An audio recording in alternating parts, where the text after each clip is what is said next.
ఓం మహాగణాధిపతయే నమః. ఓం గురుభ్యో నమః. ఓం శ్రీమాత్రే నమః. పరమేశ్వర స్వరూపమైనటువంటి జ్యోతిష, వాస్తు మరియు ఇతర అనేకమైనటువంటి శాస్త్రములను మనకు అందించినటువంటి మహర్షులకి నమస్కారం. హయగ్రీవ హయగ్రీవ హయగ్రీవేతి యో వదేత్ తస్య నిస్సరతే వాణి జహ్నుకన్యా ప్రవాహవత్. అరుణాం కరుణాతరంగితాక్షీం ధృతపాశాంకుశపుష్పబాణచాపాం అనిమాదిభిరావృతాం మయూకైః అహమిత్యేవ విభావయే భవానీం. శ్రీమాత్రే నమః. ప్రేక్షకులందరికీ కూడా ఆ యొక్క లలిత అమ్మవారి యొక్క అనుగ్రహం పరిపూర్ణంగా కలగాలని మనస్ఫూర్తిగా కోరుకుంటూ మనం ఈరోజు చెప్పుకోపోయేటువంటి టాపిక్ ఏమిటి అంటే, చూడండి, రకరకాల ఉద్యోగాలు చేస్తూ ఉంటారు. అయితే ఆ రకరకాల ఉద్యోగాలు చేసేటువంటి క్రమంలో సడన్గా ఆ ఉద్యోగం ఏదైనా డిస్టర్బ్ అయితే వాళ్ళ గనక ఎక్స్ట్రా ఇన్కమ్ ఏదైనా సైడ్ ఇన్కమ్ లేదనుకోండి, చాలా ఇబ్బంది పడిపోతూ ఉంటారు. కొన్ని ఇళ్లల్లో పాపం భార్యాభర్త ఇద్దరూ కనుక చేస్తున్నట్లయితే పర్వాలేదు, ఉద్యోగం కానీ ఏదైనా వ్యాపారం కానీ. అలా కాకుండా ఒక్కరే కనుక చేస్తున్నప్పుడు ఏదైనా ఉద్యోగం వాళ్ళకి ఇంకొక ఇన్కమ్ కనుక లేనట్లయితే సడన్గా ఉద్యోగం పోతే ఇబ్బంది పడతారు. కాబట్టి ప్రతి వ్యక్తికి కూడా ఏదో ఒక సైడ్ ఇన్కమ్ ఉండాలి. ఒక ప్రాపర్టీ కొని లేకపోతే దాని మీద రెంట్స్ రావడం కానీ, లేకపోతే ఇంకోటి ఏదైనా సైడ్ బిజినెస్ చేయడం కానీ, ఎవరి దగ్గర ఇన్వెస్ట్మెంట్ చేసి ఆ రకంగా కొంత డబ్బులు వస్తే బాగుండు అనేటువంటిది ప్రతి ఒక్కరికి ఉంటుంది. ఎందుకు అంటే అప్పుడు సెక్యూర్డ్గా ఉంటాడు మనిషి. చేసేటువంటి జాబ్ ఏమైనా డిస్టర్బ్ అయినా కూడా చాలా సెక్యూర్డ్గా ఉంటాడు. మరి ప్రతి ఒక్కరికి ఆ కోరిక ఉంటుంది, కానీ అందరికీ అది సాధ్యపడుతుందా? అది సాధ్యపడేలా చేసుకోవాలంటే జ్యోతిష్శాస్త్రంలో నిజంగానే అలాంటి ఫార్ములా ఏదైనా ఉందా అంటే ఖచ్చితంగా ఉందని చెప్తున్నాను నేను. ఎందుకంటే దీన్నే ఫ్రీ వీల్ అంటారు. మనము ఈరోజు చెప్పుకోబోయేటువంటి టాపిక్కి పర్టికులర్గా ఏంటంటే YGM 369 ఫార్ములా అన్నమాట. ఆ ఫార్ములా బేస్గానే నేను మీకు ఇప్పుడు చెప్తాను. ప్రతి రాశి వారికి, అంటే మేషం నుంచి మీన లగ్నం కానివ్వండి, రాశి కానివ్వండి, నేను చెప్పేటువంటి ఈ ఫార్ములా కనుక పాటించగలిగితే 100కి 100%, అందులో ఎటువంటి సందేహం లేదు, గుర్తుపెట్టుకోండి, 100కి 100% మీరు జాబ్ కాకుండా ఇంకొక ఎక్స్ట్రా ఇన్కమ్ సంపాదించుకోవడానికి మీరు చేసేటువంటి ప్రయత్నం ఏదైతే ఉంటుందో, మీ డిజైర్ ఏదైతే ఉంటుందో ఖచ్చితంగా నెరవేరుతుంది. అందులో ఎటువంటి సందేహం లేదు. ఒక్కొక్క రాశి గురించి మనం చెప్పుకుందాం. మిథున లగ్నము ఆర్ మిథున రాశి గుర్తుపెట్టుకోండి. ఆ మిథున రాశిలో ఉన్నటువంటి నక్షత్రాలు ఏమిటవి? మృగశిర 3, 4, ఆర్ద్ర నక్షత్రము మరియు పునర్వసు 1, 2, 3. ఈ నక్షత్రాలు కూడా ఎందుకు చెప్తున్నా అంటే, నా నక్షత్రానికి ఇది వర్తించదేమో అని అనుకోకూడదనేటువంటి భావనతో చెప్తున్నాను. మీకు సహజంగానే మిథునం వారు ఏంటంటే highly intelligent people.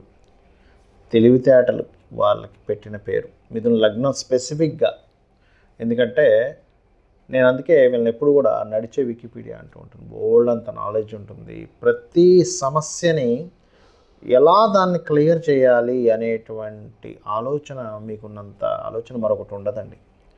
Highly intelligent, బాగా తెలివి, బాగా లౌక్యం. అంటే ఎట్లాగా వాళ్ళని కమ్యూనికేట్ చేయాలి, ఇదే మీ అసలు చాలా గొప్ప విషయం. అసలు మిథునంలో పుట్టిన వారికి ఇంత గొప్ప సుగుణం ఉంటుంది అంటే అది భగవంతుడు ఇచ్చిన, ఈశ్వరుడు ఇచ్చినటువంటి విభూది వారికి చెప్పాలంటే. అయితే మీకు ఎక్స్ట్రా ఇన్కమ్ రావాలి, సమస్యలు క్లియర్ అయిపోవాలి అంటే ఏం చేయాలో చెప్తానని. మీకు హ్యాపీగా ఉండాలి అంటే మీరు చూడండి, గోధుమలు ఉంటాయి, సూర్యభగవానుడు ఉంటాడు.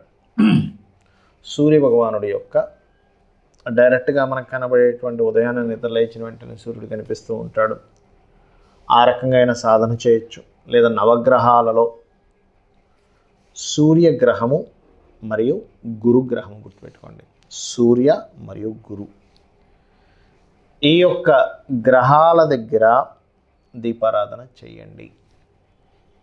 చక్కగా ఏం లేదు, నేతి దీపం, చిన్న నెయ్యి, కొంచెం మీరు ఎక్కువ వేయగలనండి, నా దగ్గర ధనం ఉంది, చక్కగా వేయండి, నో ప్రాబ్లం. సూర్య మరియు గురుగ్రహాల దగ్గర దీపారాధన చేస్తూ మీరు స్తోత్రాలు చదువుకోవచ్చు. రైట్. అదేవిధంగా మరొకటి ఏంటంటే, ఇక్కడ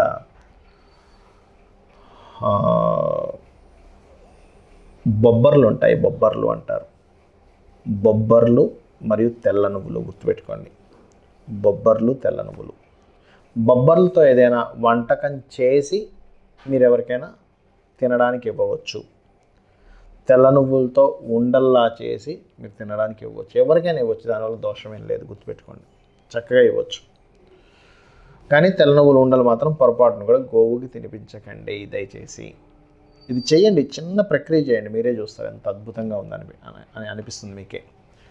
అలాగే సూర్యుడికి సంబంధించింది, గురువుకి సంబంధించినటువంటివి స్తోత్రాలు చేయండి. ఆ నవగ్రహాల దగ్గరికి వెళ్ళినప్పుడు ఆదిత్య హృదయం చదువుకోవచ్చు, ఓం సూర్య భగవానే నమః అనుకోవచ్చు, ఓం ఆదిత్యాయ నమః అనుకోవచ్చు. మీరే చూస్తారు. అరే మిథున లగ్నంలో ఇన్ని తెలివితేటలున్నా ఏమనిపిస్తుంది అంటే, మిథునం వారికి ఫెయిల్యూర్ అవుతున్నప్పుడు అసలు తెలివి లేని వ్యక్తి కూడా అద్భుతంగా ఉన్నాడే, ఇంత తెలివి ఇంత ఫార్ములా నేను తయారు చేస్తుంటే ఎందుకు నాకు ఈ కష్టాలు అనిపిస్తూ ఉంటుంది. కానీ ఇది చేశారా, మీ పాస్ట్ లైఫ్లో ఉన్నటువంటిది ఏదైతే బ్లాక్ అయిపోయిందో అదంతా రిలీజ్ అవుతుందండి. దీనివల్ల ఖచ్చితంగా రిలీజ్ అవుతుంది మిథునం వారికి. సో గురుగ్రహము అండ్ రవిగ్రహం దగ్గర ఖచ్చితంగా దీపారాధన చేయండి. చేసి ఈ పదార్థాలు, నేను ఇప్పుడు చెప్పినటువంటి పదార్థాలని మీ కిందన పనిచేసే వారికి కావచ్చు, ఎవరికైనా సరే ఇవ్వండి, పర్లేదు. లేదంటే నాకు పురోహితులు ఉన్నారు, వారికి నేను దానంగా ఇస్తే తీసుకుంటారు, హ్యాపీగా ఇవ్వచ్చు, తప్పేం లేదు. తెల్ల నువ్వులు, బొబ్బర్లు. దీంతోపాటు మీరు ఇక్కడ ఒక సందేహం కలగవచ్చు ఏంటంటే, ఏమంటే నేను ఇక్కడ ఇండియాలో నేను లేను కాబట్టి నాకు ఇది కుదరదు, నవగ్రహ టెంపుల్స్ ఉండవు, ప్రాబ్లం ఉంటుంది అని అనుకుంటే కనుక చక్కగా 2 గిన్నెల్లో పసుపు ముద్దతో తయారు చేసినటువంటి చిన్నది ఏదైనా, అదే రవి అయితే డైరెక్ట్గా మీకు సూర్య భగవానుడు కనిపిస్తుంటాడు. ఏ దేశంలో ఈ భూమి మీద ఎక్కడున్నా సరే సూర్యుడు కనిపిస్తాడు. లేదు, చిన్న పసుపు ముద్దతో సూర్యగ్రహంగా భావించి దానికి దీపం వెలిగించండి. అంటే పసుపు ముద్దతో తయారు చేసి దాని పక్కన చిన్న దీపం వెలిగించండి. గురుగ్రహంగా భావించి ఒక చిన్న దీపం వెలిగించండి. మీరు చూడండి, మీరే చూస్తారు. ఎందుకంటే మీరు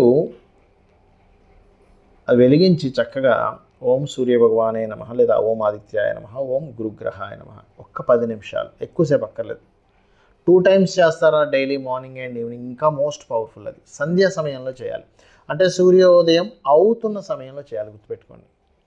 ఎప్పుడో చేస్తానంటే కుదరదు, సూర్యోదయం అవుతున్నప్పుడు. ఎందుకంటే కొన్ని పనులు, కొన్ని సంకల్పాలు మీకు నెరవేరాలి, మీ జాతచక్రంలో ఉన్న బ్లాకేజెస్ పోవాలి అంటే పర్టికులర్గా చేయాల్సిందే, తప్పదు, గుర్తుపెట్టుకోండి.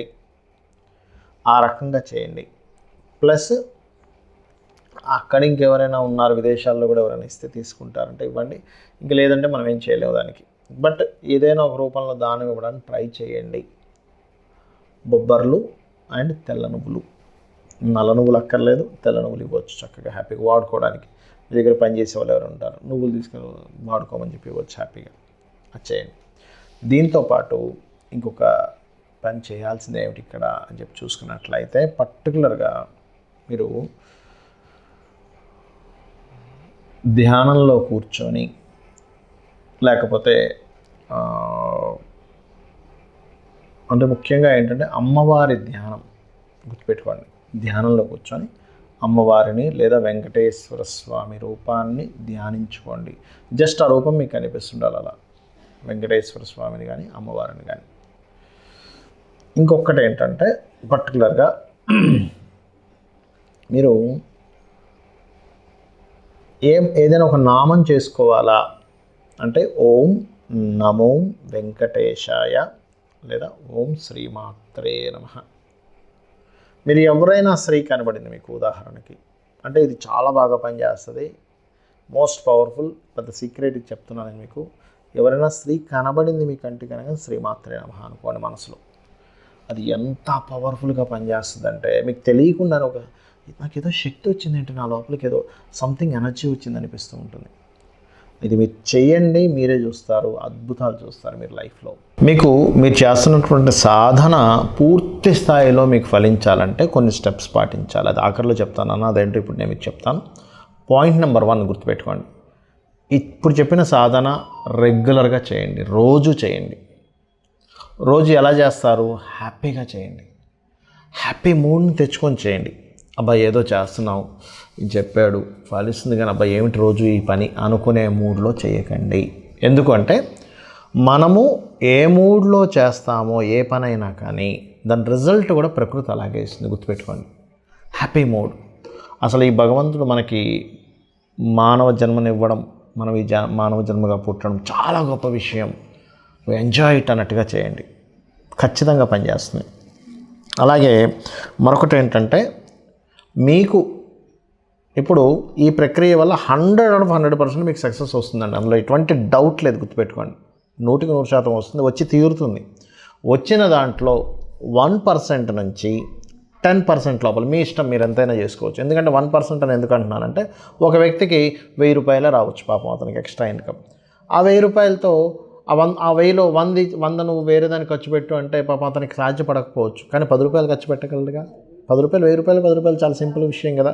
ఆ 1% నుంచి 10% లోపల ఎంతో కొంత 1 నుంచి 10% గుర్తుపెట్టుకోండి, పక్కన పెట్టేసేయండి. డబ్బులు పెట్టేసి ఏం చేస్తారంటే, ఈ యొక్క విశ్వంలో చాలా గుప్తమైనటువంటి విషయము, చాలా సీక్రెట్ ఏంటి చెప్పమంటారా? ఆ డబ్బుల్ని తీసుకొని మీరు మొక్కలు నాటడానికి, మొక్కల కోసం మీరు వినియోగించండి. ఇక్కడ మీకు చాలామందికి సందేహం కలుగుతుంది. ఎందుకంటే నేను ఎక్కడ నాటుతాను సార్, నాకు అసలు ఎక్కడ భూమి లేదు, ఏమీ లేదు, నేను ఎలా చేస్తాను అనుకోవచ్చు. చిన్న చిన్న మొక్కలు ఉంటాయి, తొట్టిలో పెంచేవి. అది మీరు సంపాదించుకొని ఇంట్లో పెట్టండి. మీ ఇంట్లో ఫుల్ అయిపోయింది, మీ చుట్టాలు ఉంటారు కదా, మీ ఫ్రెండ్స్ చుట్టాలు తయారు చేస్తూ ఉండండి, వాళ్ళకి ఇస్తూ ఉండండి. అది కూడా కంప్లీట్ అయిపోయింది, మీ చుట్టాలు మీ ఫ్రెండ్ సర్కిల్ మొత్తం కంప్లీట్ అయిపోయింది. అప్పుడేం చేయండి అంటే, మీకు డబ్బులు వస్తూ ఉంటే అది పెద్ద విషయం కాదు. ఎందుకంటే ఇంత మీరు చేస్తున్నారంటే మీకు కొన్ని, అంటే ఎంత ప్లేస్ కొనుక్కునే డబ్బులు ప్రకృతి ఇస్తుందంటే, ఎందుకంటే మీరు ఏం చేస్తున్నారు, ఫస్ట్ మీరు ఏం చేస్తున్నారు బాగా అబ్జర్వ్ చేయండి. మొక్కల్ని ఇవ్వడం ప్రారంభిస్తున్నారు. అంటే ఏం చేస్తున్నారు, కొంత భూమి ఈ ప్రకృతిని కాపాడడానికి ఆక్సిజన్ రిలీజ్ చేసేటువంటి ఒక మొక్కని ఇస్తున్నారు, మీ ఇంట్లో పెట్టుకుంటున్నారు ఫస్ట్. అంటే దాన్ని రక్షించడం స్టార్ట్ చేశారు, భూమిని రక్షించడం స్టార్ట్ చేశారు, చెట్టును రక్షించడం స్టార్ట్ చేశారు, మొక్కను రక్షించడం స్టార్ట్ చేశారు, ఎయిర్ని రక్షించడం అంటే ఎయిర్ పొల్యూట్ అయిపోతున్న దాన్ని రక్షించడం స్టార్ట్ చేశారు. అంటే చిన్నగా స్టార్ట్ చేశారు. మీరు ఏదో 1000 లక్షలు ఖర్చు పెట్టట్లా, జస్ట్ ఎంత ఉంటుందండి, ఒక 50 రూపాయలు 100 రూపాయలు చిన్నది వచ్చేస్తుంది మీకు. స్టార్ట్ చేశారు, మీరు ఇంట్లో స్టార్ట్ చేశారు. బాల్కనీస్లో, అపార్ట్మెంట్ అయితే బాల్కనీస్లో పెట్టుకోవడం. అయితే ఈ బాల్కనీస్లో కూడా ఇక్కడ ఫార్ములా చెప్తాను, సౌత్ వైపు ఆర్ ఈస్ట్ వైపు మాత్రమే పెట్టండి, నార్త్ బాల్కనీస్లో పెట్టకండి. ఇది వాస్తు స్టిప్ ఇది, బట్ చెప్తున్నాను నేను మీకు. ఈస్ట్ ఆర్ సౌత్లో పెట్టండి, నైరుతిలో కూడా పెట్టకండి. లేదా బిల్డింగ్ పైన ఈస్ట్ ఆర్ సౌత్లో పెట్టుకోండి మీరు మొక్కలు చక్కగా. ఎవరి బిల్డింగ్ మీద వాళ్ళు కనుక మొక్కలు పెంచుకోవడం కనుక స్టార్ట్ చేస్తే, ప్రకృతిలో మీరు కనుక దీనికి సంబంధించి చేశారా, ఇది మీకు తెలియకుండానే మీరు పొరపాటును కూడా ఇంకా మీరే కాకుండా మీ వంశం కూడా ఎక్కడొక రోగ శత్రువుల్లోకి వెళ్ళదు. ఎందుకు వెళ్ళదు? పచ్చదనం అనేటువంటిది బుధుడు. మనం ఎవరైనా అప్పుల పాలవుతున్నామన్నా, రుణాల పాలవుతున్నామన్నా, రోగాల పాలవుతున్నామన్నా, శత్రువుల పాలవుతున్నామన్నా బుధుడు పాడైతేనే అవుతుంది. మీరు ఏం చేస్తున్నారు, ఫార్ములాలో దీన్ని పెంచుతున్నారు. ఇంకొకటి మీకు ఆల్రెడీ ఇప్పుడు నేను చెప్పిన ఫార్ములా వింటున్న వాళ్ళందరికీ కూడా 3 విషయాలు ఖచ్చితంగా ఉండుంటాయి. 1 రుణాలు ఉంటాయి, 2 రోగభరితంగా ఏదైనా ఇబ్బంది పడుతుండొచ్చు, 3 శత్రుత్వాలు ఉండుంటాయి. ఈ 3ని ఫస్ట్ తొలగించుకోవాలి. ఎలా తొలగించుకోవాలి? రుణం ఉందనుకోండి, మీకు రోజుకు ఒక ½ అన్ అవర్ ఓం అపర్ణాయై నమః అనే మంత్రాన్ని సాధన చేయండి, రోజు ½ అన్ అవర్. రుణం ఉంటే గనక, లేదండి నాకు రోగం ఉందండి, ఓం సర్వవ్యాధి ప్రశమని సర్వమృత్యు నివారణి అగ్రగణ్య అచింత్య రూప కలికల్మషనాశిని చేయండి. లేదంటే నాకు శత్రువులు ఉన్నాయి, మా ఇంట్లో వాళ్ళతో శత్రుత్వం, బయట వాళ్ళతో శత్రుత్వం, కోర్టు కేసు ఉంది, అది ఉంది, ఇది ఉంది, దీంట్లో నేను సాధన చేయాలి. ఎందుకు చెప్తున్నానంటే, ఫస్ట్ ఈ సాధన చేసేటప్పుడు ఇవి తొలగితే కానీ, అంటే ఈ కర్మలు తొలగితే కానీ మీ సాధన ముందుకు వెళ్ళదు, గుర్తుపెట్టుకోండి. మరి శత్రుత్వాలు ఉన్నాయి, ఏం చేయాలి? ఓం నమో నారాయణాయ, ఓం కుమారస్వామియే నమః, లేదా ఓం కార్తికేయ స్వామియే నమః అని ఒక ½ అన్ అవర్ చేసుకుంటూ ఆ శత్రువుని ఎలా ఫీల్ అవుతారంటే, వాడు నాకు శత్రువు కాదు, వాడు నాకు మిత్రుడు అని ఫీల్ అవ్వండి.